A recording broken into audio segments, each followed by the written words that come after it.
नमस्कार, मैं हूं विशाल यादव। इस लोकतंत्र की तबाही और बर्बादी में नाम सिर्फ मोदी सरकार का नहीं बल्कि हमारे देश का चुनाव आयोग भी इसमें शामिल है और हमारे देश का सुप्रीम कोर्ट भी इसमें शामिल है। बिना चुनाव आयोग और सुप्रीम कोर्ट की अनुमति की यह सरकार मनमानी, तानाशाही और लोकतंत्र के साथ खिलवाड़ कर ही नहीं सकती। दोस्तों, मैं आप लोगों को एक कहानी सुनाता हूं। शायद आप में से कई लोगों ने यह कहानी सुनी होगी। जंगल में आग लगी थी, जंगल धू धू कर कर जल रहा था। जंगल में भगदड़ मची, सारे जानवर, पशु पक्षी जो भी थे सब भागने लगे इधर उधर। और उसमें एक दृश्य नजर आता है, एक चिड़िया जो अपने चोंच से पानी भरती और लेकर आती और जंगल में डालती। ठीक है, वो आग को बुझाने की कोशिश कर रही थी और उस चिड़िया का मजाक सभी जानवरों ने खूब उड़ाया। कहा, ये देखिए आग इतनी भीषण है, ये चोंच में पानी भरकर ला रही है, क्या इससे आग बुझ जाएगी? चिड़िया ने बहुत प्यारा जवाब दिया। चिड़िया ने कहा कि जब कभी इतिहास लिखा जाएगा, जब कभी इतिहास में ये बात सामने आएगी तो मेरा नाम आग बुझाने में होगा, ना कि भागने और ना ही आग लगाने में। मेरा नाम होगा तो सिर्फ और सिर्फ आग बुझाने में कि मैंने कोशिश तो की। भले ही आग मुझसे नहीं बुझ सकती है लेकिन मैं कोशिश तो कर रही हूं। चिड़िया ने ऐसा जवाब दिया। दोस्तों, आज ये कहानी बिल्कुल सही सटीक बैठ रही है। जब लोकतंत्र का चीरहरण हो रहा है, जब लोकतंत्र का मजाक उड़ाया जा रहा है, जब संविधान और लोकतंत्र को ताक पर रख दिया गया है, ऐसे में हमारे देश की न्यायपालिका क्या कर रही है? हमारे देश का चुनाव आयोग क्या कर रहा है? दोस्तों, ये सवाल मैं नहीं बल्कि संजय राउत पूछ रहे हैं। संजय राउत ये कह रहे हैं कि लोकतंत्र की धज्जियां उड़ रही हैं, सुप्रीम कोर्ट और चुनाव आयोग सबसे पहले गुनहगार है। संजय राउत, उद्धव ठाकरे, महाराष्ट्र के धाकड़ नेता, यूबीटी सांसद, यहां पर संजय राउत कह रहे हैं कि लोकतंत्र की जो धज्जियां उड़ रही हैं उसमें हाथ सुप्रीम कोर्ट का भी है, उसमें हाथ चुनाव आयोग का भी है और ये सबसे बड़े गुनहगार हैं क्योंकि सरकार इन्हीं के जरिए लोकतंत्र की धज्जियां उड़ाती है। हम लोगों को मालूम है कि चुनाव आयोग चुनाव जितवा रहा है और सुप्रीम कोर्ट के कुछ ऐसे जज हैं जो मोदी पर कोई एक्शन भी नहीं ले रहे। चुनाव आयोग को मोदी जी ने अपने कंट्रोल में कर लिया है, जो इच्छा करवा रहे हैं। न्यायपालिका कुछ बोल ही नहीं रही है। देखिए यहां पर लिखा भी है, संजय राउत ने क्या कहा। देखिए लिखा है, शिवसेना नेता संजय राउत ने सुप्रीम कोर्ट और चुनाव आयोग को लेकर बड़ी टिप्पणी की है। शिवसेना यूबीटी के बागी सांसदों के मामले को लेकर संजय राउत ने कहा कि लोकतंत्र की धज्जियां उड़ रही हैं। साथ ही ये भी कहा कि इस मामले में सुप्रीम कोर्ट और चुनाव आयोग दोनों गुनहगार हैं। संजय राउत ने बागी सांसदों पर भी निशाना साधा। उन्होंने कहा कि इन सांसदों का घर में रहना मुश्किल हो जाएगा।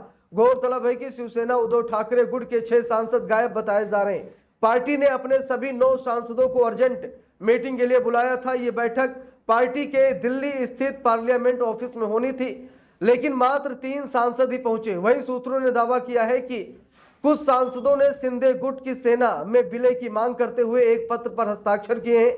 इसे लोकसभा अध्यक्ष ओम बिरला को सौंप दिया है। हालांकि अभी इस पूरी प्रक्रिया में काफी पेच है। अब दोस्तों, यहां पर हम लोगों को मालूम है कि शिवसेना यूबीटी यानी जो उद्धव ठाकरे की पार्टी है उसके 9 सांसद थे और 9 में से 6 सांसद गायब है। और ये कहा जा रहा है कि ये 6 सांसद शिंदे गुट में शामिल होने जा रहे हैं। ये सांसद अब शिवसेना में शामिल होने जा रहे हैं, यानी एकनाथ शिंदे के साथ जा रहे हैं। और 6 सांसदों ने अपना समर्थन भी दे दिया है। लोकसभा स्पीकर ओम बिरला के पास एक पत्र भी भेज दिया है। यानी ये जो फेरबदल हो रहा है, खरीद फरोख्त हो रही है, 50-50, 100 करोड़ में ये जो विधायक और सांसद खरीदे जा रहे हैं, भाई ये लोकतंत्र की धज्जियां नहीं उड़ रही हैं। भाई देश का पैसा है, देश के विकास में लगना चाहिए, ना कि सांसद और विधायकों की खरीद फरोख्त में। और अगर हमारे देश का चुनाव आयोग खामोश है, हमारे देश का सुप्रीम कोर्ट खामोश है, तो ये कहीं ना कहीं लोकतंत्र की सरेआम धज्जियां उड़ना है और इसमें गुनहगार सुप्रीम कोर्ट और चुनाव आयोग है। संजय राउत का ऐसा ही कहना है। देखिए लिखा भी है, सुप्रीम कोर्ट चुनाव आयोग पर निशाना लिखा है। संजय राउत ने इस मामले को लेकर सुप्रीम कोर्ट जाने के सवाल पर कहा कि देखेंगे। उन्होंने कहा कि जो हो रहा है उसमें गुनहगार सुप्रीम कोर्ट भी है। देश में लोकतंत्र की धज्जियां उड़ रही हैं, इसके लिए देश का चुनाव आयोग भी जिम्मेदार है। संजय राउत ने इसके बाद बागी सांसदों पर भी निशाना साधा।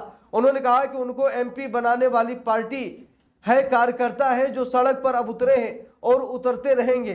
संजय राउत ने कहा कि इस बार बागी नेताओं के लिए ये आसान नहीं है और उन्हें बख्शा नहीं जाएगा। राउत ने चेतावनी देते हुए कहा कि गद्दार ना तो अपने घर जा पाएंगे और ना ही अपने निर्वाचन क्षेत्रों में। उन्हें उचित सबक सिखाया जाएगा। घर पहुंचने के लिए उन्हें सेना की जरूरत पड़ेगी। अब यहां पर देखिए, संजय राउत ने साफ साफ कहा कि जो 6 बागी सांसद हैं जो एकनाथ शिंदे गुट में शामिल होने की कोशिश कर रहे हैं, वो ना घर जा पाएंगे और ना ही अपने क्षेत्र में उतर पाएंगे। अगर वो घर जाएंगे तो सेना लेकर जाएंगे, नहीं तो पार्टी के जो कार्यकर्ता हैं वो नाराज है, नेता भी नाराज है और उन्हें किसी भी सूरत में बख्शा नहीं जाएगा।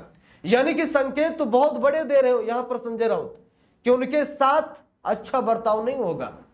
जो लोग गद्दार हैं, गद्दारी कर रहे हैं, उन गद्दारों को बख्शा नहीं जाएगा।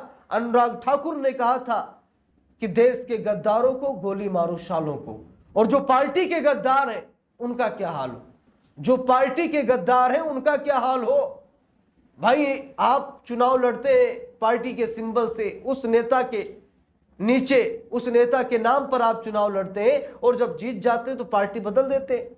पद और पावर, पैसे के लिए आप अपनी पार्टी के साथ गद्दारी कर जाते हैं। ऐसे सांसद और विधायकों पर तो कड़ी कार्रवाई होनी चाहिए और सुप्रीम कोर्ट को भी इस बात को ध्यान रखना चाहिए कि आपको जनता ने चुना है किस लिए, क्योंकि आप उस पार्टी के थे, उस नेता के थे। अगर आप सच में जनप्रतिनिधित्व को तय कर रहे हैं तो भैया इस्तीफा देकर फिर से चुनाव लड़िए। आप जिस पार्टी में जा रहे हैं उस पार्टी के सिंबल से चुनाव लड़िए। अगर आप जीतते हैं तो ठीक है, नहीं तो ऐसे ही आप नहीं जा सकते हैं। इस पर भी नियम बनना चाहिए। देखिए लिखा है, ये सांसद हुए बैठक में शामिल। लिखा है, गौरतलब है कि शिवसेना यूबीटी के सांसद अरविंद सावंत, अनिल देसाई और राजा भाऊ वाजे बैठक में शामिल हुए। पार्टी के एकमात्र राज्यसभा सदस्य संजय राउत भी बैठक में मौजूद थे। बैठक में शामिल नहीं होने वाले सांसद नागेश औष्टिकर, संजय देशमुख, संजय जाधव, संजय तीना पाटिल, ओम प्रकाश राजे निम्बालकर और भाऊ साहेब वागचौरे हैं। बैठक के बाद शिवसेना यूबीटी नेता सामंत ने संवाददाताओं से कहा कि इन 6 सांसदों को कारण बताओ नोटिस जारी किए जाएंगे। सामंत ने कहा कि उनसे पूछा जाएगा कि व्हिप जारी किए जाने के बावजूद वे बैठक में शामिल क्यों नहीं हुए। उन्होंने जवाब देने के लिए 7 दिन का समय भी दिया जाएगा। यदि वे जवाब नहीं देते हैं तो हम उनको उनकी सदस्यता रद्द किए जाने की मांग को लेकर लोकसभा अध्यक्ष ओम बिरला को पत्र लिखेंगे। ओम बिरला से मुलाकात की खबरें भी सामने आ रही हैं। ये कहा जा रहा है कि जो बागी सांसद हैं उन्होंने ओम बिरला को अपना पत्र दे दिया है, एकनाथ शिंदे गुट में शामिल होने जा रहे। लेकिन देखना यह है कि होता क्या है, क्या चुनाव आयोग कोई बड़ा एक्शन लेगा, क्या हमारे देश की अदालतें कोई बड़ा एक्शन लेंगी। आप लोगों को क्या लगता है कमेंट करके जरूर बताइएगा। वीडियो को लाइक शेयर, अगर चैनल पर नए हैं सब्सक्राइब करके सपोर्ट कीजिएगा। मिलते हैं दूसरी वीडियो में, तब तक के लिए बहुत बहुत धन्यवाद।